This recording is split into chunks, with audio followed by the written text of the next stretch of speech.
A 14-year-old with a gun went into a school in Georgia, a high school in Georgia, and shot and killed 2 students and 2 teachers and injured 8 to 9 others. A 14-year-old with a gun. We know that the 14-year-old's dad had guns in the house for hunting. It's been said, he's said. There will be an investigation. How did a 14-year-old get his hands on an AR-15? We know that this 14-year-old last year, as a 13-year-old, made repeated threats a year ago, a 13-year-old, to commit a school shooting. A year later, that 13-year-old becomes a 14-year-old, grabs, it looks like, sounds like, one of his father's guns and takes it into school. How did he get it into the school? I'm a big gun guy. I'm a big gun rights guy. I'm a big Second Amendment guy. A 14-year-old shouldn't have a gun. A 14-year-old with a gun, right there, everybody, is against the law. Against the laws on the books. All of my good brothers and sisters calling for more gun laws understand that our gun laws were broken just on the face of this. A 14-year-old with a gun, any gun, is against the law. There's a law against that. That law was broken. You want another law? So think about that. Think about that. The father had guns at home. I'm going to assume the father purchased those guns legally. Who's responsible? What's responsible?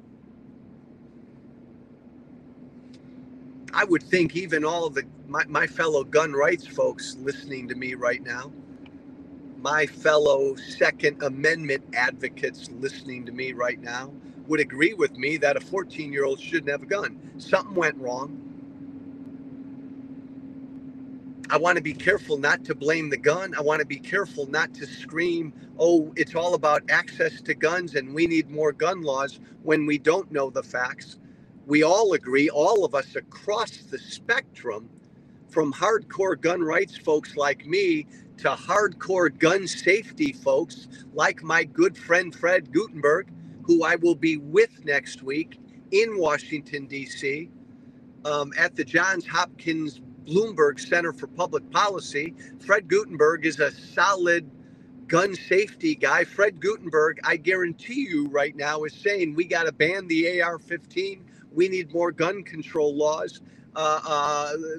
We need laws that mandate that those guns are locked up and secure in homes.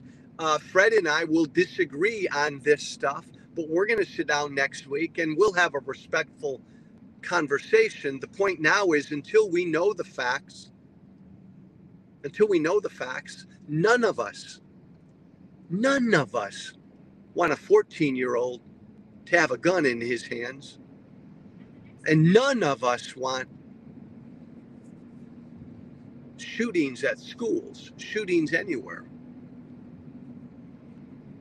Clearly, there are problems here. When a 14-year-old takes a gun into a school to kill people, we can talk about, okay, is there something more we can do about guns? And as a gun rights person, I'm willing to engage in that conversation. But a 14-year-old walking into a school to hurt and kill people, there are issues as well that go beyond guns. What's been happening in that 14-year-old's home? Has that 14-year-old been getting help?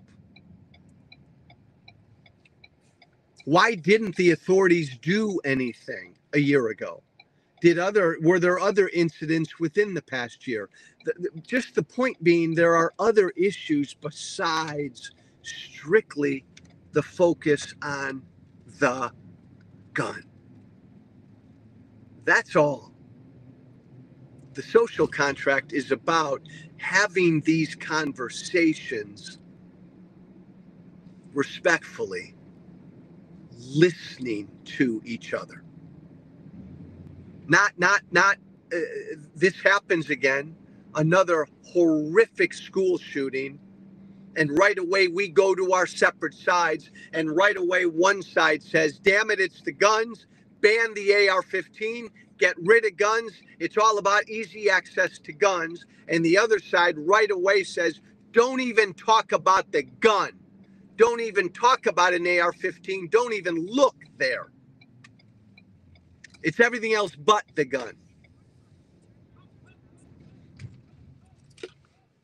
A healthy, responsible